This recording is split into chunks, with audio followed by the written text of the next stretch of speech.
반갑습니다. 6월 마지막 주일 예배에 오신 여러분을 진심으로 환영합니다. 다 함께 자리에서 일어나셔서 10장 찬송 1절 4절 부르심으로 하나님 앞에 오늘 마지막 주일 예배 하나님 앞에 올려드리겠습니다. 새 노래로 여호와께 노래하라. 온 땅이여 여호와께 노래할지어다. 아름답고 거룩한 것으로 여호와께 예배할지어다.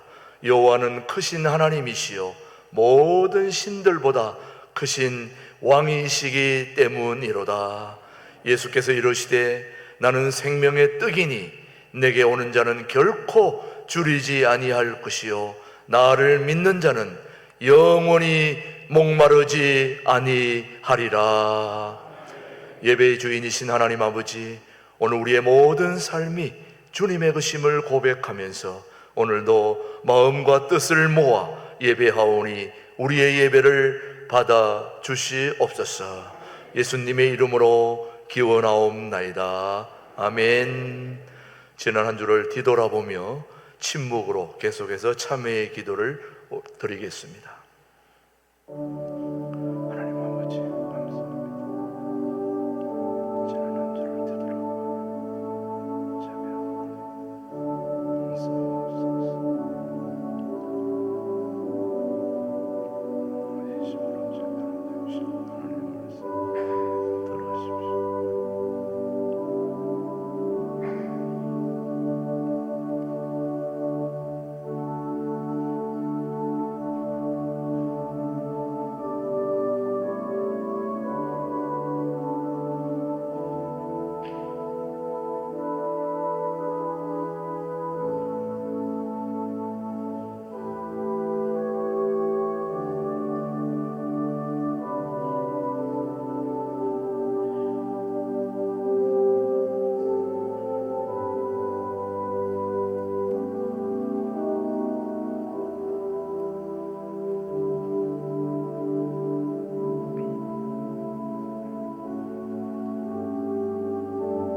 진심으로 참여하는 자에게 주시는 하나님의 말씀입니다.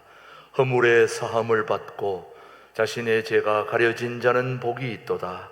마음에 간사함이 없고 여호와께 정죄를 당하지 아니한 자는 복이 있도다. 그들은 내 백성이 되겠고 나는 그들의 하나님이 되리라. 아멘. 사도신경으로 우리의 신앙을 고백하십시다. 나는 전능하신 아버지 하나님 천지의 창조주를 믿습니다.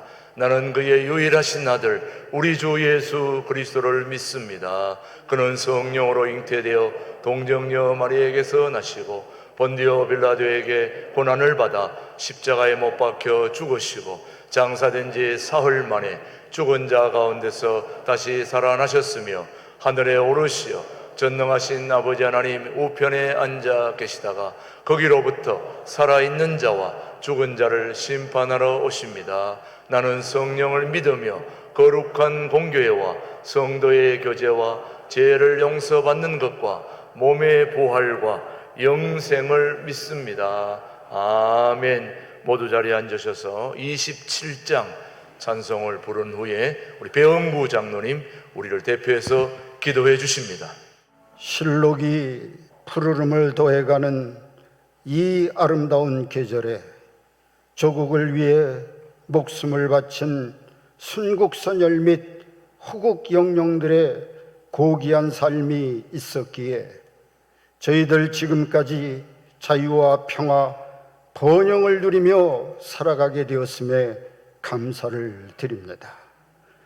또한 우리 기독교도 135년의 역사 속에 하나님의 은혜와 순교한 선조들의 고귀한 신앙이 있어 한국교회와 우리 사회가 부흥성장하게 되었으며 평화와 화해, 번영을 누리며 살아가게 된 줄 믿습니다. 하지만 우리끼리 할렐루야를 외치면서 변화하는 시대에 부응하지 못해 많은 젊은이들이 외면하고 사회가 교회를 걱정하는 시대에 이르게 되었습니다.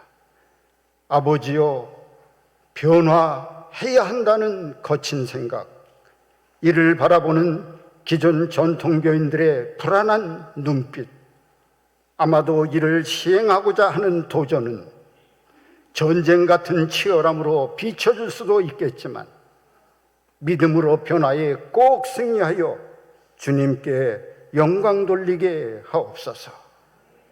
주님의 몸된 교회도 합병전까지 각 교회에서 피와 땀으로 헌신한 목사님, 장로님, 권사님 등 많은 성도님들이 있었기에 지금까지 구원선의 사명과 빛과 소금의 역할을 감당하게 된 줄 믿습니다. 이제 합병 1주년을 맞이하여 21세기를 내다보며 다음 세대 양육에 중점을 둔 교육 목회를 이루고자 다양한 계획과 프로그램을 시행하고 있지만 지금은 미약하지만 나중은 창대해지리라 믿습니다. 우리 가정도 하나님이 준 약속의 땅처럼 늘 부모님의 사랑이 넘쳐나고 안락한 쉼이 있었기에 매사에 최선을 다하며 열매 맺는 생활을 하고 있나이다. 아버지요, 내가 나된 것이 하나님의 은혜임을 늘 기억하여 나와 내 조국, 내 교회, 내 가정이 있음에 늘 감사하며 살아갈 수 있는 저희들이 되게 하옵소서. 맡겨준 직임에 열정으로 달려온 삶이 어느덧 전반기를 지나고 있습니다. 돌아보면 부족하고 연약할 뿐입니다. 하반기에는 우리의 손이 마른 손이 되지 않게 성도 간에 서로 높여주고 이해하며 사랑하여 작은 예수가 넘쳐나는 신광두레 교회가 되게 하여 주옵소서. 7월에는 교회학교 여름 성경학교가 준비되어 있습니다. 준비하는 손길을 복되게 하사 좋은 여건과 환경을 허락하시고 하나님의 은혜로 이끌어 주셔서 교회학교가 배가 되는 영적 부흥이 있게 하여 주옵소서. 지난 2주간은 6.25 전쟁에 일어난 기적이라는 말씀 가지고 살았습니다. 전쟁은 여호와께 속한 것이니라 라는 말씀처럼 6.25 때 망할 수밖에 없는 나라를 하나님이 보호하사 지켜주시고 신앙생활 열심히 하게 한 것은 분명 하나님의 은혜이자 섭리입니다. 통일도 하나님이 역사하셔서 북한 공산당 체제가 무너지고 대한민국 헌법으로 통일되어 예수 잘 믿고 경제건설에서 세계에서 존경받는 성서한국, 통일한국을 이루어 온 세계에 복음을 전하는 선교한국이 되게 하옵소서.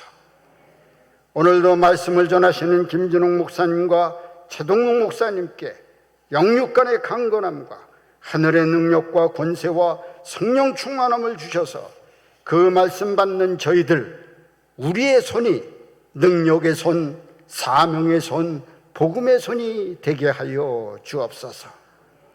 찬양으로 영광 돌리는 신강들의 찬양대의 찬양 속에 하나님의 음성을 듣고 만나는 귀한 시간이 되게 하옵시고 봉사자들의 신실한 섬김을 통해 하나님의 영광이 크게 나타나게 하옵소서. 이 모든 말씀 예수님의 이름으로 기도하옵나이다. 아멘.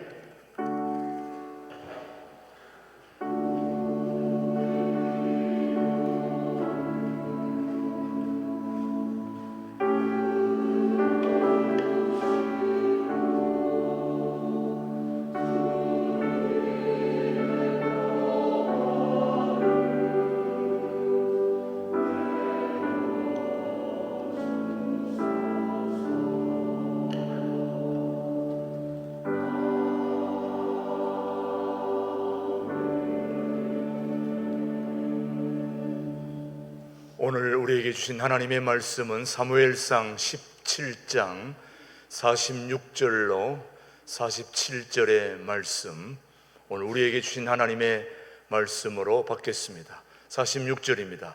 오늘 여호와께서 너를 내 손에 넘기시리니 내가 너를 쳐서 너 목을 베고 블레셋 군대의 시체를 오늘 공중에 세워 땅의 들짐승에게 주어 온 땅으로 이스라엘에 하나님이 계신 줄 알게 하겠고, 같이요. 또 여호와의 구원하심이 칼과 창에 있지 아니함을 이 무리에게 알게 하리라. 전쟁은 여호와께 속한 것인즉 그가 너희를 우리 손에 넘기시리라. 아멘. 하나님의 말씀이었습니다.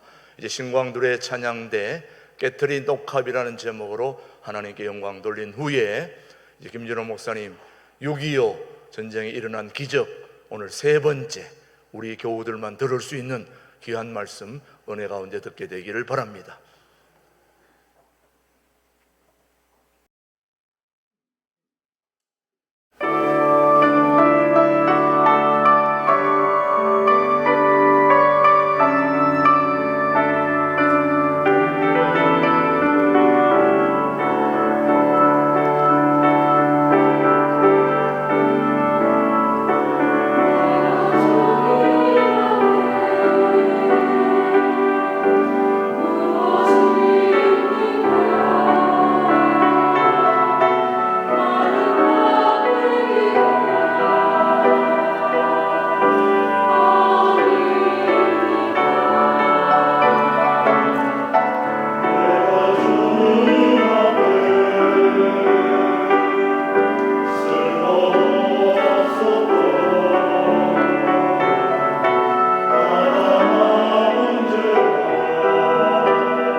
오늘이 6월 27일 71년 전 1950년 6월 25일에 6.25 전쟁이 일어난 지 71년하고 이틀째입니다.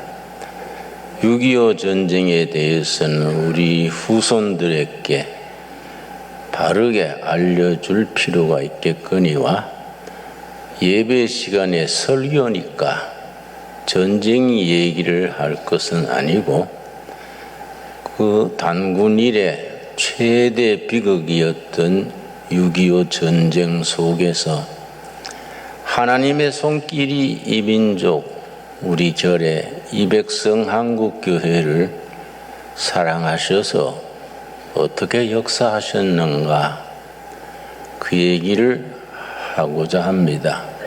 오늘이 세 번째 시간입니다. 그 하나님께서 이 나라를 사랑하시고 앞으로 통일 한국 시대에 세계 선교를 위해서 더 크게 쓰시려고 6.25 전쟁에 공산화가 되지 아니하고 막아 주신 줄로 믿습니다. 지금 우리나라 선교사가 24,000명이 해외에 나가 있는데 인구 비례로 따지면 세계 1등입니다. 선교사가 제일 많은 나라는 미국인데 8만여 명 됩니다. 그러나 인구 비례로 따지면 우리가 세계 1등이지요. 앞으로 이제 통일이 되면은 뜨겁게 우리가 부흥을 하고 세계 선교에 앞장서라고 하나님께서 우리를 시와 때를 따라 축복하시는 줄로 믿습니다. 1919년에 3.1 만세 운동이 일어났는데 우리가 잘 알아야 됩니다. 3.1 만세 운동은 그냥 독립운동이 아니라 민족 대표 33명 중에 16명이 목사님이거나 장로님이었습니다. 그때 우리 전 국민 중에 개신교 신자가 1.6%랬습니다. 그런데 민족 대표 33명 중에 절반 가까이 개신교 신도였다는 것이 우리 선배들의 하나님 사랑과 결의 사랑, 애국정신, 독립정신을 짐작할 수 있습니다. 그리고 3월 1일 만세운동이 일어나서 전국에 만세운동이 퍼져서 장롱 속에 숨겨놨던 태극기를 들고 만세를 불렀는데 만세운동을 불렀던 지도가 있습니다. 서울을 중심으로 전국에 퍼진 만세운동의 지도가 75%가 교회를 중심으로 일어났습니다. 정말 우리 한국교회는 결의 사랑에 대해서 자랑스러운 전통을 가지고 있습니다. 그런 점에서 우리 한국교회 후손들은 자부심을 가져야 됩니다. 그런데 일본 제국주의가 3.1 운동을 겪고 나서 놀란 거예요. 이 조선 민족이 만만찮구나. 눌린다고 되는 나라가 아니구나. 그래서 통치 방식을 바꾸었습니다. 1919년 3.1 운동 이전에는 무단 통치, 무력으로 헌병들을 중심으로 강압 통치를 했는데 3.1 운동 겪고 난 뒤에 총독을 바꿨습니다. 데라우치 총독이라는 신총독이 와가지고 문화 통치로 조선 사람을 달래고 벼슬도 주고 이권도 주고 그 문화 통치로 바꿨습니다. 그렇다고 뭐 회개한 게 아니고 통치 방식을 바꾼 거지요. 데라우치 총독인 사람이 아주 이 사람이 전략적인 사람이어서 미국 선교사 대표를 초청해서 둘이서 회담을 했습니다. 한국에 와 있는 선교사 대표 데라우치 총독이 합석을 해서 식사를 하면서 일본 총독이 선교사 대표한테 무슨 얘기를 했냐?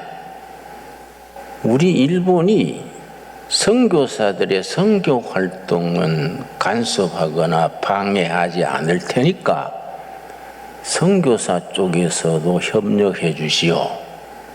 어떻게 협력하면 되겠소?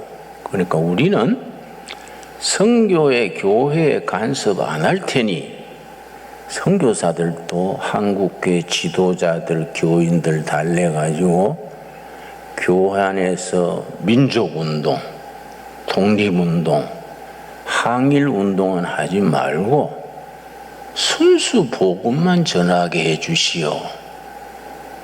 그렇게 잘 달랬어요. 근데 그 선교사 대표가 그런 그 분위기에 말려들었습니다. 그래서 뭘 합의했느냐 하면은 선교사들은 조선인의 영혼, 정신만 관계하고 일본은 조선인의 육체, 정치, 경제만 관여한다. 합의를 했습니다. 그러고 선교사들이 조선인 교회 지도자들 중에 사람들을 뽑아가지고 교회에서 민족운동하지 않도록 순수 복음만 전합시다. 항일운동 일어나지 않도록 합시다. 그렇게 얘기하고서는 전국교회 통보를 보냈습니다. 앞으로 교회에서는 순수 복음만 얘기하고 민족운동, 항일운동, 독립운동은 삼가합시다. 이 교회 분위기가 은연중에 바뀐 거예요. 그러니까 청년들, 애국지사들이 교회를 의지해서 조선 독립하려 했던 사람들이 대단히 실망을 해서 많이 교회를 떠났습니다. 자료를 보면은 7년 뒤에 1926년 7년 뒤에 서울 지역에서만 교회를 떠난 청년 지식인이 6만 명, 그래요. 6만 명. 근데 그 사람들이 선교사들과 한국교회 그런 정책에 실망해서 교회를 떠난 걸로 끝난 게 아니고 어디로 갔느냐?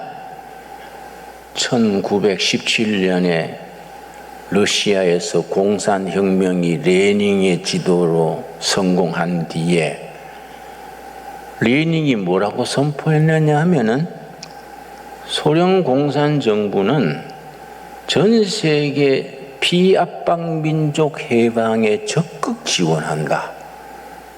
그러고 무슨 말 했냐면은 빛은 동방에서 온다. 그러니까 조선 청년들이 동방이 한국, 조선. 그 레닌이 빛은 동방에서 온다. 그러니까 그 말들은 조선 청년 지식인들이 피가 끓는 거예요. 야, 이 교회는 우리를 실망시켰는데 소련 공산당은 우리한테 희망을 주는구나. 그래서 3.1 운동이 실패하고 40일 뒤에 민족 지도자들이 중국으로 망명해서 1919년 4월 10일 상해에서 임시정부를 세우고 초대 대통령을 이승만 박사를 임시 대통령으로 세웠는데 레닌이 어떤 작전을 썼느냐 하면은 빛은 동방에서 일제에 탄압받는 조선 독립을 우리 소련 공산당이 돕겠다. 이래가지고 임시정부의 지원을 얼마를 했냐. 금덩어리를 가득 실은 마차, 새 마차를 임시정부에 보냈어요. 순 금덩어리를 새 마차를 소련에서 임시정부로 보내고 하니까 조선의 청년 지식인들이 마음이 그리 쏠리지요. 그래서 교회를 떠난 청년 지식인들이 민족 정신을 가지고 교회에 들어왔다가 실망을 하고서는 공산당으로 사회주의로 넘어간 겁니다. 근데 사회주의가 얼마나 인간에 대해서 안 좋다는 것을 몰랐지요. 유일하게 이승만 대통령, 이승만 박사가 아니다. 공산주의 자체가 사기다. 공산주의는 안 된다. 두 가지 점에서 안 된다. 하나님을 부인하고 물질을 내세운다. 둘째, 하나님이 주신 자유를 억압한다. 이승만 박사가 그렇게 주장해도 그게 잘 안 먹혀들었지요. 그래서 1925년 3.1 만세운동이 일어난 지 6년 뒤에 서울에서 공산당이 창당됐습니다. 조선공산당. 그 창립 멤버 중에 박헌영이라는 20대 청년 있었는데 서울에서 승동교회 교인이었어요. 승동 감리교회 교회 다녔던 청년인데 교회에 그렇게 배반감을 느낀 거예요. 민족운동 하지 마라. 방해운동 하지 마라. 그러니까 본래 성경적인 전통은 모세 때부터 하나님 사랑과 결의 사랑, 예수 사랑과 동포 사랑이 같이 나가는 것이 바른 신앙인데 선교사들이 잘못 생각한 거지요. 또 그렇지 않는 선교사는 선교사 중에 비주류로 발언고이 막히고, 그래서 그 청년들이 사회주의로 공산당으로 넘어가서 우리가 일제시대에 신사참배 순교를 했지요. 주기철 목사님 얘기 들으셨지요? 훌륭한 선배 목사입니다. 신사참배 일본 천황한테 절하는데 거기에 목숨을 걸어서 감옥에서 순교했지요. 그러나 참 훌륭한 선배지만은 사회주의, 공산주의 믿는 청년들이 순교한 거에 비하면 100분의 1이 안 돼요. 사회주의, 공산주의 신봉하는 조선공산당 청년들은 불나비처럼 공산당 운동하다가 맞아 죽고 굶어 죽고 감옥 살고 몇 배나 희생을 더 치른 겁니다. 그러니까 이 해방 후에 북한이 공산주의 국가가 된 씨를 우리가 뿌린 셈이지요. 그 사람들은 대가를 치렀어요. 그런데 일본이 이제 전쟁 막바지에 조선을 완전히 내선 일체 그래가지고 일본과 조선을 하나의 한 민족 국가로 만든다. 그건 뭐 속임수지요. 그래 했는데 조선 사람도 전부 아침에 해 뜰 때 동쪽으로 일본 천황이 있는 쪽으로 보고 절하게 했습니다. 그걸 동방요배 그래요. 일본 천황 쪽으로 절하고 모임 있을 때는 꼭 일장기 앞에서 절하고 그걸 신사참배 그래요. 그렇게 하게 했는데 1938년 9월 9일에 평양 산정형 교회에서 조선 장로회 총회가 모였습니다. 우리 교단의 위에 선배지요. 지금 우리 대한예수교 장로회인데 그때는 조선 장로회예요. 조선 장로회 총회가 1938년 9월 9일에 평양 산정원교에서 모였는데 총대가 260명이 참석했어요. 남한 대표, 북한, 그때는 뭐 남북이 안 갈라졌으니까 선교사 대표, 그러고 저 연해주, 만주 한국교회 대표들까지 260명 대표가 모여서 신사참배는 이거는 종교의식이 아니기 때문에 절해도 된다. 이걸 장로교 총회에서 통과시킨 거예요. 근데 그냥 통과시킨 게 아니고 일본 경찰이 현병들이 칼 차고 뺑 교회를 둘러싼 중앙에서 사회하는 총회장이 여러분 신사참배는 이거는 종교 행동이 아니고 애국 운동이기에 우리가 찬성해도 될 줄로 압니다. 총회장이 벌써 마음이 바뀐 거예요. 여러분 찬성하시면 예해 주세요. 그러니까 모기 소리만큼 몇 군데서 예. 그러면 그 다음에 아니면 아니라 해주세요. 이걸 묻지 않았어요.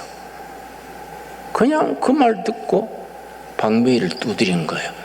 신사참배는 합법적인 걸로 통과합니다. 방배일을 탁 3번 두드렸는데 미국 선교사, 카나다 선교사 몇 분이 아니요. 선교사들이 아니요. 그러니까 일본 경찰이 2명씩 나와가지고 옆구리 붙들고 끌어냈어요. 그래서 신사참배가 통과가 됐는데 이게 왜 중요하냐?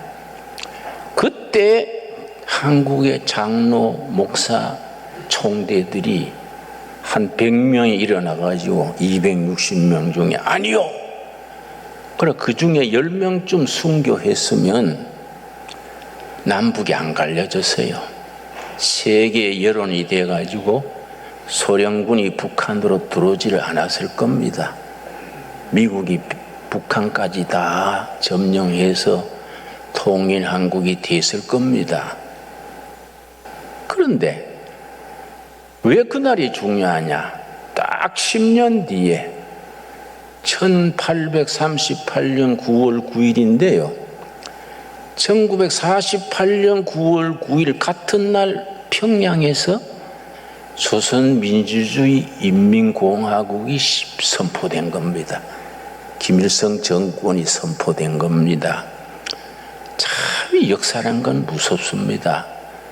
38년 9월 9일 신사참배를 목사 장로들이 기가 죽어가지고 아멘 모기 소리만큼 그런 그게 통과가 됐는데 딱 10년 뒤 그날에 같은 평양에서 조선민주주의 인민공화국이 됐다는 건 이거는 참 보통 일이 아니지요. 벌써 북한은 소련군이 진주해서 1945년에 8월 15일 해방됐는데 벌써 9월 20일 한 달 뒤에 스탈린이 김정일한테 지시해서 김일성한테 지시했어요. 군대 조직을 만들고 토지 계획을 하고 정부 계획을 갖추어라. 스탈린이 벌써 계획적으로 나라 세우려 한 겁니다. 그래서 준비를 완전히 해가지고 6.25 전쟁이 터졌는데 북한은 소련제 탱크가 244대요. T-34라는 탱크인데 그때는 세계 최강의 탱크랬습니다.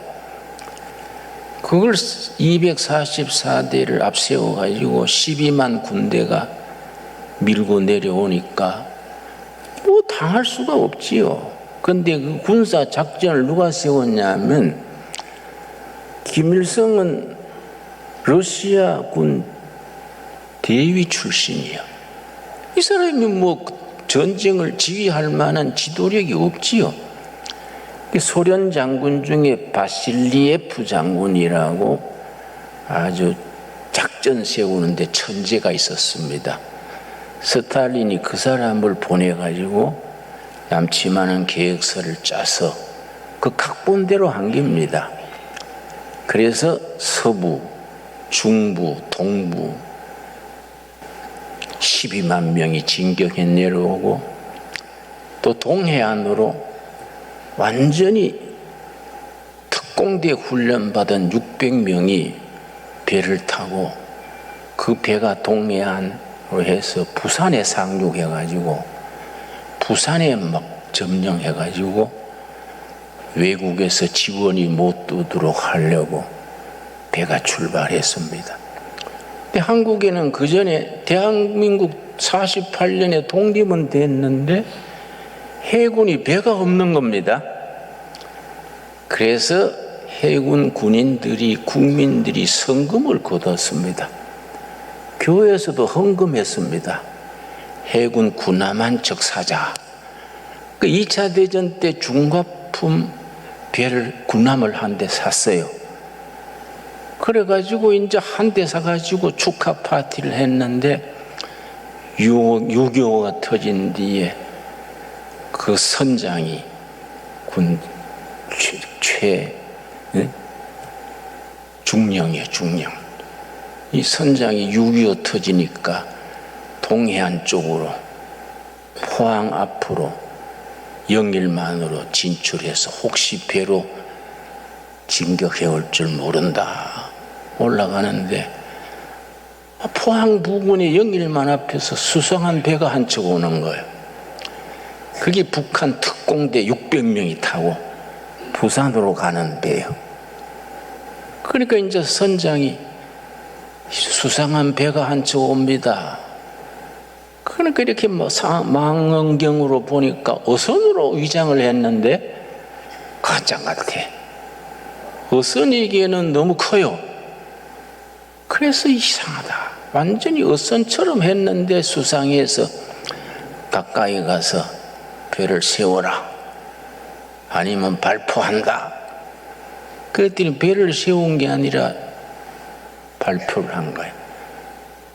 그래서 해군들이 몇 명 부상하고 죽고 했지요. 그래서 서로 포격전을 했는데 그 배를 깔아앉혔습니다. 그 깔아앉히지 못했으면은 특공대 600명이 부산에 상륙해가지고 난장판이 되지요. 근데 그 최 선장이 아주 중령이 크리스찬인데 아주 신앙이 좋은 분이에요. 그 사람이 지도로 그걸 깔아앉혔는데 그때 부상당한 장교 한 사람은 인민군이 쓴 총에 창자가 터져서 창자가 밖으로 나오면서 숨을 거두면서 마지막 죽기 전에 적함을 침몰시켰는가? 예, 적함을 깔아앉혔습니다. 그러니까 내 임무는 끝났다. 웃으면서 죽었어요. 근데 그 최선장이 큰일 했지요. 그 사람이 지금 감사원장 최재형의 친아버지요, 친아버지. 그리고 최재형의 할아버지가 독립운동했던 분이야. 그러니까 할아버지는 독립운동했고 그 아버지는 해군의 초대 선장이 돼가지고 특공대 배 600명을 깔아앉혔고 아들이 지금 감사원장이 된 거예요. 그러니까 참 중요한 집안이지요. 여러분, 이런 게 우리가 참 6.25 때 그 배를 못 깔아앉혔으면 부산이 엉망되지 않았겠습니까? 그러면 이게 참 어렵지요. 외국의 원조 물자가 들어올 수도 없고 유엔군이 들어올 수도 없을 텐데 너무너무 아슬아슬하게 나는 하나님께서 보호하셨다고 믿습니다. 여러분, 근데 춘천으로 오던 동부로 오던 군대가요. 김종호 대령이야. 김종호 대령. 우리 6.25 전쟁사에 남는 위대한 인물입니다. 50년 6월 25일 그 전에 한 일주일 전부터 전부 중부 전선에는요, 최병덕 사령관하고 모두 군인이 3분의 1은 휴가 보내버리고 전부 뭐 군대가 휴식에 들어가 버렸는데, 춘천을 지키던 김종호 대령은 정보를 들어보니까 수상한 거예요. 북한의 움직임이 이상하다. 그래서 이 대령은 절대 휴가 안 보내고 방비를 했습니다. 그래 북한에서 춘천으로 넘어오려면 고개가 하나 있어요. 고개를 넘지 않고는 이민군이 남한을 못해요. 포병을 전부 동원해가지고 고개에다가 전부 포사격을 집중해놓고 기다렸어요. 아니라 다를까 6.25 새벽에 인민군들이 거기 진격해 보니까 딱 지금 준비하고 있었으니까 계속 길목에 포를 쏘니까 인민군이 거기서 닷새 동안 전진하지 못했어.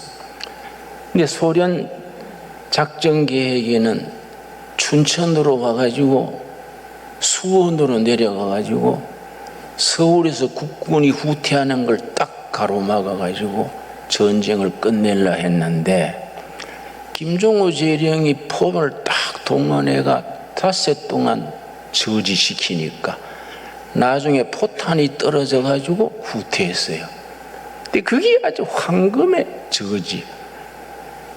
그래서 거기서 막았기 때문에 인민군은 서울에서 3일 동안 수원이 떨어졌다는 그 소식 기다리고 뭐 사진 찍고 잔치하고 했는데 거기 막을 수 있었지요. 그 얼마나 그게 참 아슬아슬한 순간입니까? 김종호 대령이 전쟁 영웅입니다. 그런데 메가더 장군이 6월 25일 전쟁이 일어났는데 4일 뒤에 동경에서 비행기 타고 한국에 와가지고 최전선을 시찰했습니다. 국군이 한강 넘어가지고 안양에서 수원 사이에 막 개인 후퇴해가지고 막 내려오는데 아주 김홍일 장군이라고 독립운동하던 장군이 흩어져는 군인들을 전부 불러가지고 편성을 해가지고 하는데, 메가더 장군이 전선을 시찰하는데 산언덕에 20살쯤 되는 사병이 일본군이 남긴 구식 총 한 건 들고 지키고 있는 거예요. 그 메가더 장군이 물었습니다. 그대는 어느 때까지 거기에 있을 건가? 그러니까 20살 먹은 사병이 철수 명령 내릴 때까지 있겠습니다. 그러니까 철수 명령이 안 내리면 어떡할 텐가? 그러니까 여기서 싸우다가 죽겠습니다. 그러니까 메가더 장군이 감동받은 거예요. 우리가 도와줄 것이 무언가? 그러니까 사병이요, 무기를 주십시오. 수류탄도 없고 포도 없고 구식총 몇 개 있는데 실탄도 없습니다. 무기를 주십시오. 이러니까 메가더 장군이 영어로 가슴에 타지가 된 거예요. 이런 충실한 군대가 나라를 지키는 백성들은 돌봐줘야 된다. 그래서 메가더 장군이 감동을 받아가지고 안양 그 산비탈에서 서울 쪽을 보면서 인천 상륙 작전을 그때 구상했다는 거예요.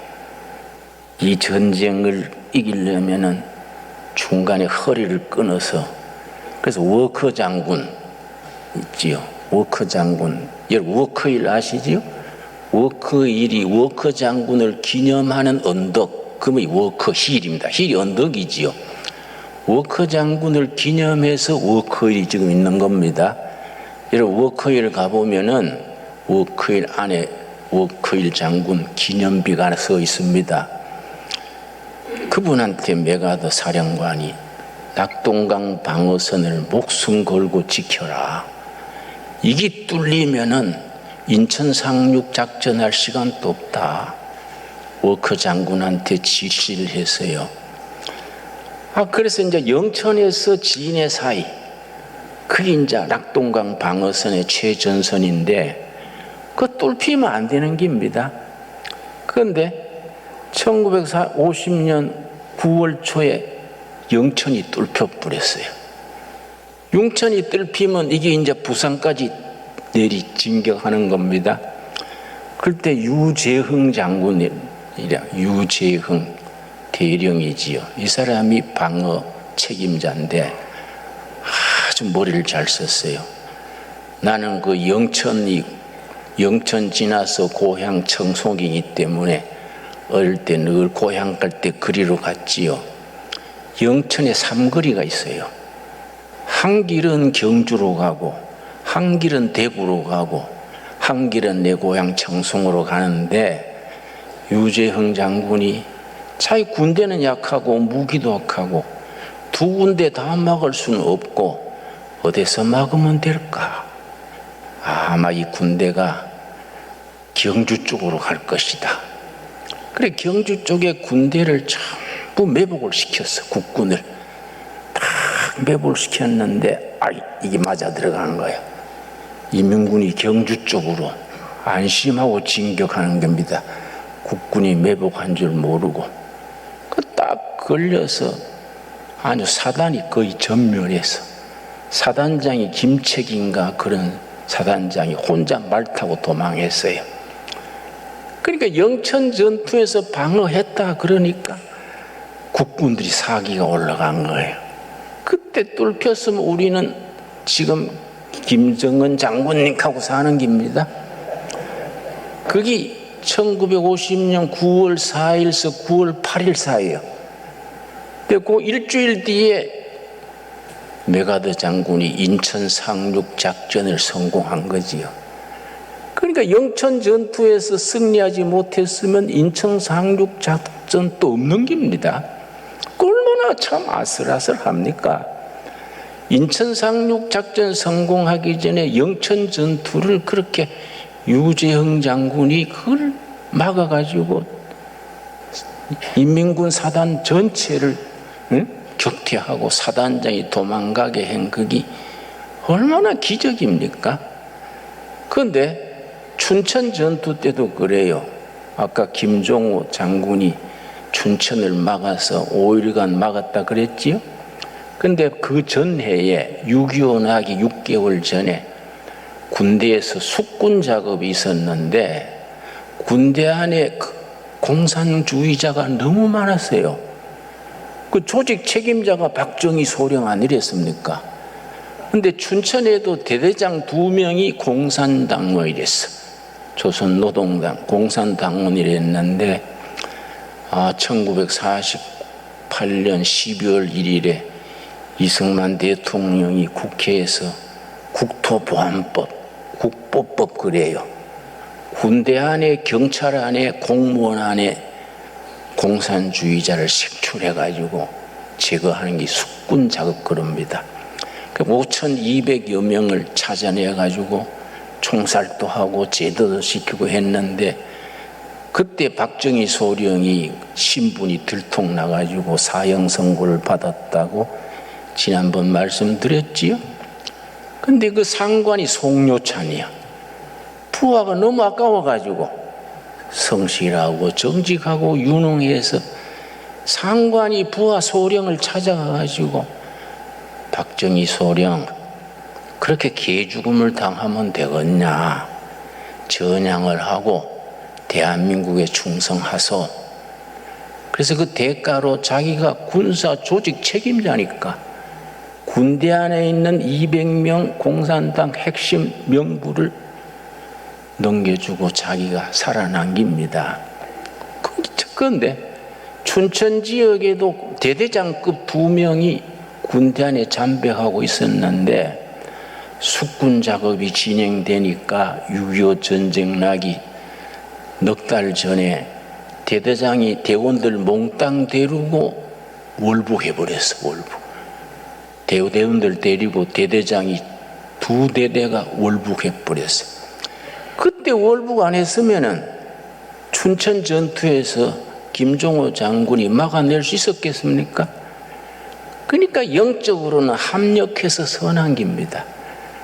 국군 2개 대대가 대대장이 데리고 월북해보니까 군 대사는 완전히 막 당황해가지고 이 나라가 망한다 했는데 그게 약이 된 거예요. 춘천 지역에 있는 공산주의자들이 북한 가버리고 나니까 군인들이 딱 단합을 해가지고 춘천 전투를 막아가지고 이게 우리가 망하지 않게 된 거이지요. 그 나는 고비 생각을 하면은 하나님이 이 나라를 지켜주셨다 그래 생각합니다.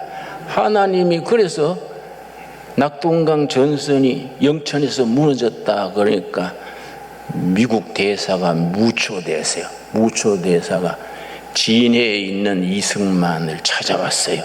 이승만 대통령 찾아와가지고 프레지던트리 낙동강 전선이 무너져서 유엔군도 철수 준비하려 합니다. 오사카나 하와이로 철수하려 합니다. 대통령께서도 제주도나 오사카로 피하십시오. 생각해서 가는 거지. 그랬더니 이승만 대통령이 품에서 권총을 꺼내더니 권총을 들고 여기 총알이 3방이 있어. 인민군이 오면은 한 방은 쏴 죽이고 한 방은 내 와이프 프란체스코 여사 죽이고 한 발은 내가 쏴 죽겠어. 이 대통령이 권총 들고 그러니까 무초가 기가 죽어가지고 와 하고 가버렸어. 이승만 대통령이 마지막까지 나는 진해에서 죽으면 죽었지 후퇴 안 한다. 그럼 그 애국심을 우리가 인정해야 돼요. 응? 자꾸 우리 역사를 좌파들이 자꾸 말하기 때문에 나쁜 점만 자꾸 얘기하지. 그러니 그런 면은 우리가 덮여 있어요. 그렇다고 물론 이승만 대통령이 잘못한 것도 여러 가지 있습니다. 친일파를 등용한 거라든지 인사를 잘못해가지고 이기붕 같은 그런 소인배들을 쓴 거 잘못한 게 많지만은 개인이나 지도자나 공과 과를 평가해야 돼요. 그래서 사람을 바르게 판단해야 되지요. 6.25 전쟁에서 하나님께서 이 나라를 지키셔서 다윗이 골리앗하고 싸울 때 뭐라 그랬습니까? 본문 말씀 사무엘상 17장 47절 말씀. 다윗이 그 엄청난 장군 골리앗 앞에 물맷돌 동글동글한 돌 5개를 골라가지고 물맷돌 던지는 거 있지요. 소년 다윗이 아버지 양떼를 지킬 때 곰이나 이리가 오면은 그거 쫓으려고 물맷돌 던지든 이게 수만 병 연습했지요. 그 물맷돌을 얼마나 다윗이 물맷돌에 아주 프로입니다. 프로. 그걸 물맷돌 5개를 가지고 주머니에 넣고 골리앗 앞에 뭐라 그랬습니까? 너는 창과 칼을 가지고 나에게 오지만은 전쟁은 창과 칼에 있는 게 아니다. 전쟁은 여호와께 속하였느니라. 아멘 하시지요? 그래 물맷불을 던져가지고 이 돌멩이가 얼마나 세게 날아갔는지 이마에 박혔다 그래.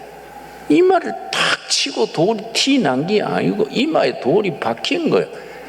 그래서 넘어지니까 골리앗의 칼을 가지고 뽑아가지고 목을 쳐서 전쟁에 승리한 거 아닙니까? 우리는 그런 신앙을 가져야 돼요. 전쟁은 여호와께 속한 것이니라. 칼과 창이 아니다 이게. 북한이 핵무기 미사일 그러지만은 요즘 말로 고쳐 말하자면 전쟁은 핵폭탄이나 미사일이 있는 게 아니다. 전쟁은 여호와께 속하였느니라. 아멘 하시지요? 우리가 71년 전 이틀 전 6.25를 생각하면서 이 나라를 지켜주신 하나님의 섭리 우리가 확신해야 됩니다. 그래서 우리 한국교회는요 딱 정신 차려야 돼요. 하나님이 보호하사 이 나라가 이만큼 지켜졌는데 우리가 요새 좀 편하다고 회의해서 가지고 여러분 1946년 10월 1일 대구 폭동 사건이 났습니다. 여러분 대구 경찰서를 우리 해주에 있는 박헌영이 지시해 가지고 대구에서 폭동을 일으켰는데 경찰서 순경들을 막 죽이고 가족들 죽이고 했는데 끔찍한 사건이랬습니다. 그런데 그 군사 작전 책임자가 박헌영 밑에서 군사 책임자가 목사입니다. 목사. 영천의 이재홍이란 목사요. 이재봉인가 홍인가. 우리 평양신학교 나왔습니다. 우리 장로신학대학 전신이 평양신학교거든요. 평양신학교 나와가지고 일본의 고베 신학대학 유학까지 했어요. 그 부인도 신학 같이 했어요. 이 사람이 영천서 목회하면서 박헌영 밑에 똘마이가 된 거예요. 목사하면서 공산주의자가 돼가지고 대구 10월 1일 폭동 사건에 군사 책임자로 조정을 했어. 나중에 11 사건이 전부 진압되고 조사하니까 이 이재봉 목사가 이 배후 주범이요. 체포가 됐지요. 영락교회 집사던 오제도 검사가 그 사람을 다 조사해보고 마지막에 목사님, 평양신학교 나온 목사님이 이래가 되겠습니까? 어차피 사형당하게 됐는데 죽은 뒤에 영혼을 생각해서 조국의 마지막 봉사하는 마음으로 밑에 있는 공산당 조직 명부나 좀 넘겨주시오. 죽기 전에 조국을 위해서 좋은 일 한번 해주시오. 어제도 검사가 그렇게 사성을 했어. 근데 이 이재봉 목사가 무슨 생각이 들었는가? 자기는 군사 책임자니까 밑에 있는 공산당 조직 500명 명단을 넘겨주고 사형당했어요. 참 신기한 일이지요. 그러니까 그 사람들 다 검색해가지고 나라를 지킬 수 있었던 거 아니겠습니까?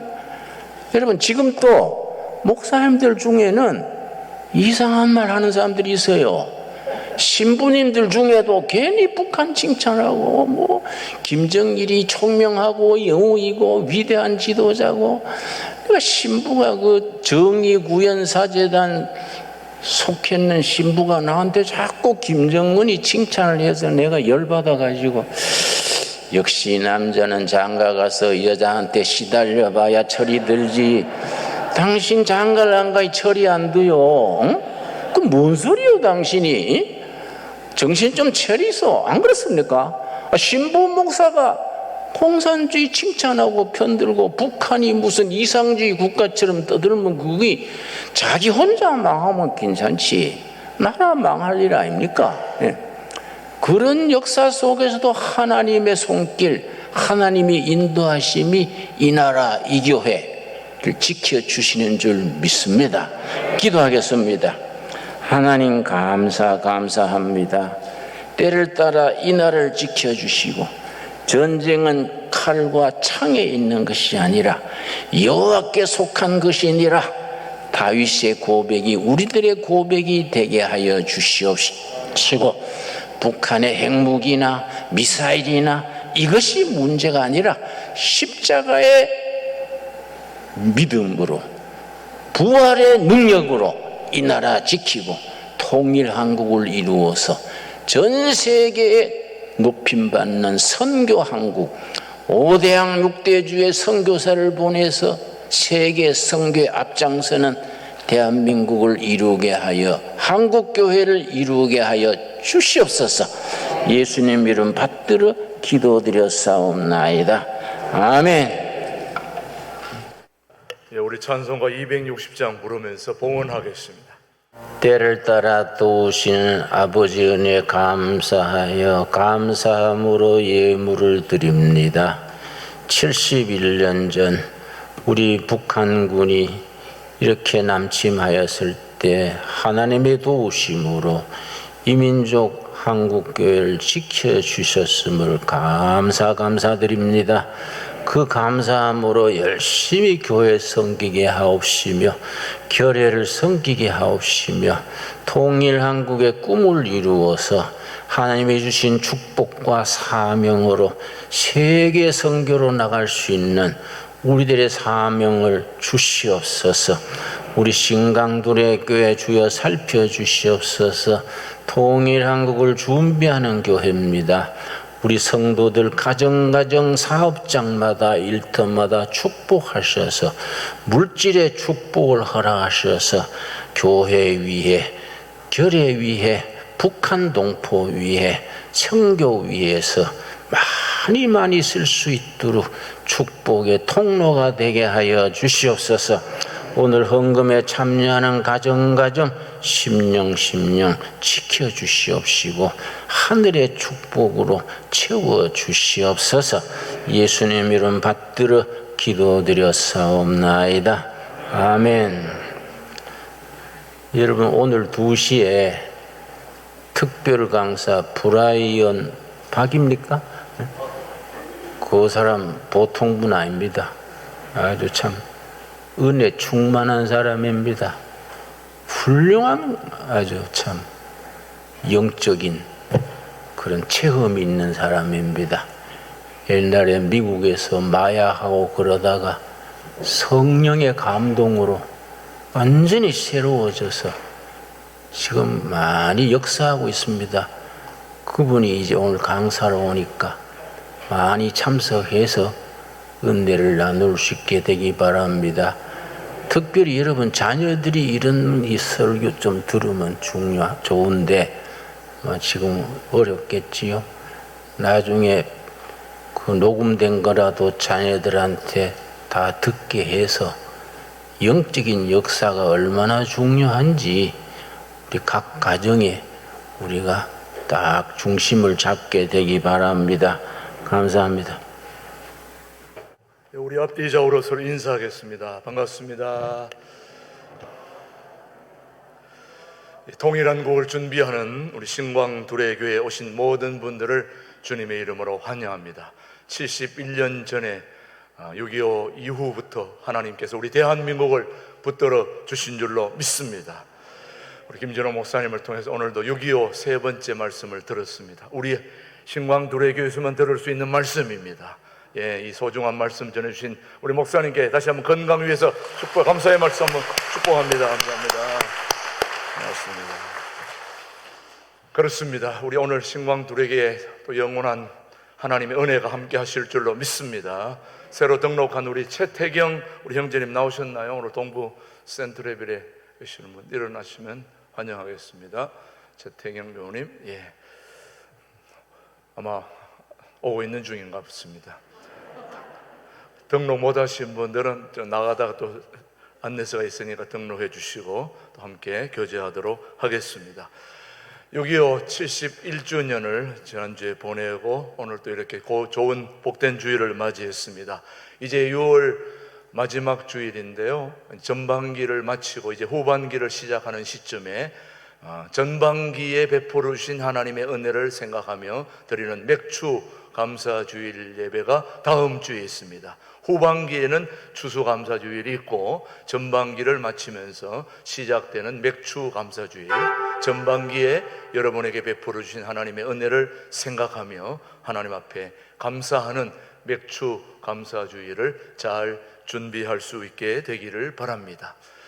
계속해서 우리 그 다음 주일, 다음 강구는 오늘 아까 목사님이 말씀하신 브라이언 박 목사님, CTS 콜링과 자판기를 지금 출연하셔서 열심히 하고 계시는 분인데 2시에 여러분 오늘 집회가 있습니다. 오늘 집회에 꼭 참석하시고, 저보다는 좀 못생겼습니다만 아주 신령하신 분입니다.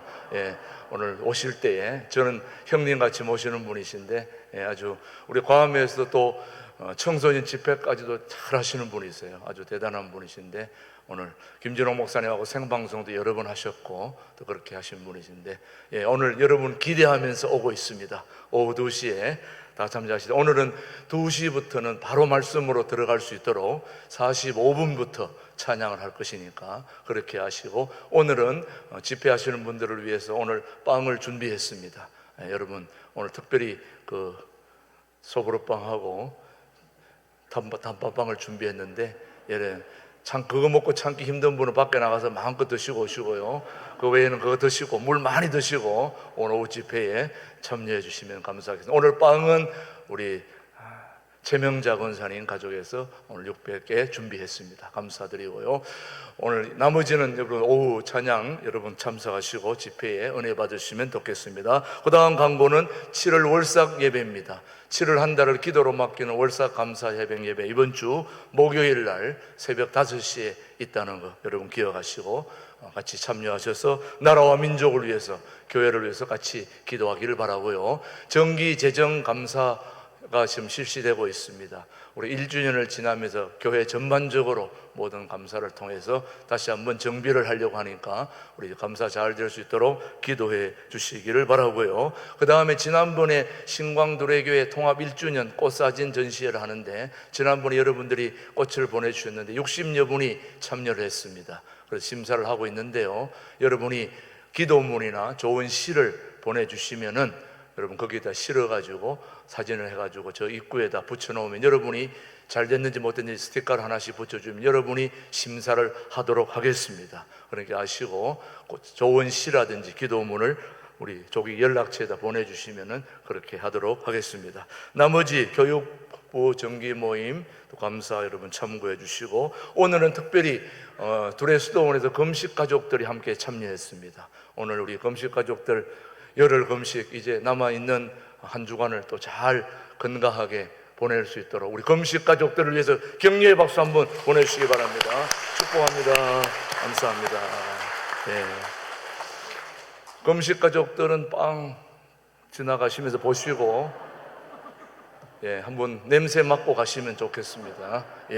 오늘 다 함께 자리에서 일어나셔서 347장 부른 후에 오늘 축도로 오늘 모든 예배를 마치겠습니다. 지금은 신광두레교회를 직접 세우시고 영원한 당회장 되시는 우리 주 예수 그리스도의 은혜와 아버지 하나님의 그 크신 사랑과 성령님의 교통 역사 인도하심이 71년 전에 6.25 전쟁 가운데서도 우리 대한민국을 지켜주시고 인도하시고 전쟁은 하나님께 속하였음을 말씀으로 우리에게 알려주시고, 오늘 말씀을 통해서 다시 한번 우리 대한민국의 우리 신광두레교회가 통일한국을 이루는 그 중요한 사명을 잘 감당하기를 다짐하며 또 굳게 신앙으로 뭉쳐서 하나님 앞에 이 소중한 사명 감당하기를 다짐하는 우리 신광두레교회 위에,